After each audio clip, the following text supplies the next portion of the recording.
trying to survive all the weeds.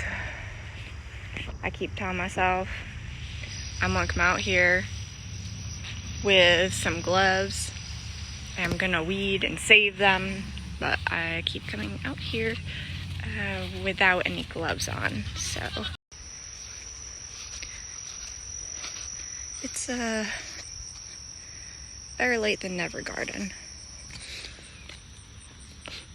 Marigold, got some, these are like a yellow pear-shaped tomato. Can't remember what this variety is. It's an indeterminate regular tomato, and there's other little determinate tomato plants coming up in there. I can't remember those aromas or what.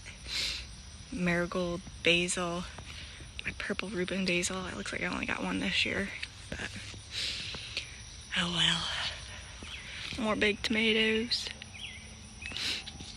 And here's a Roma plant that we got. We didn't make the tunnel long enough, so we did a redneck cage. Then we have a corn, which we are doing the Three Sisters method on. My first time trying it out. My first time doing corn in general.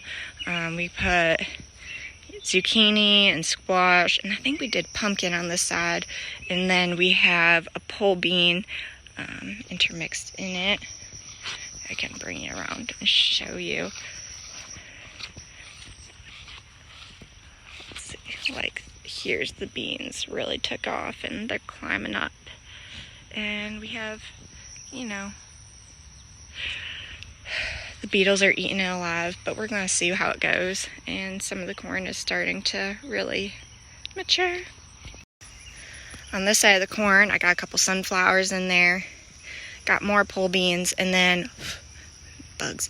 On the bottom, I've got sweet potatoes coming in, trying to fight all the dang weeds, just for a first year garden bed. And then we got a whole slew of varieties of peppers next to the tomatoes.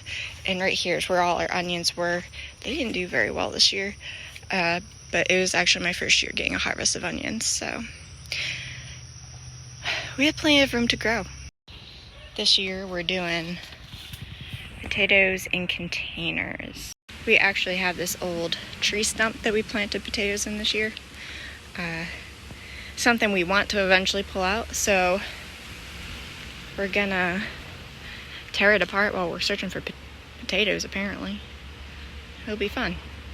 Over here is somewhat of a flower garden, somewhat of a weed garden.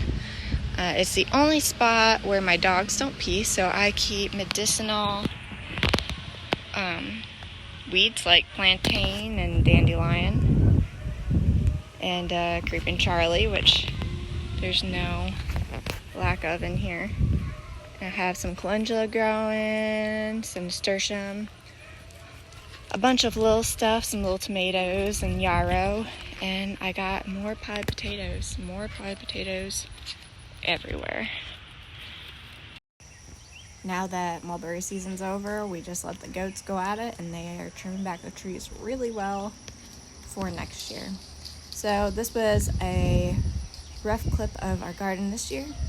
Until the next update, see you guys.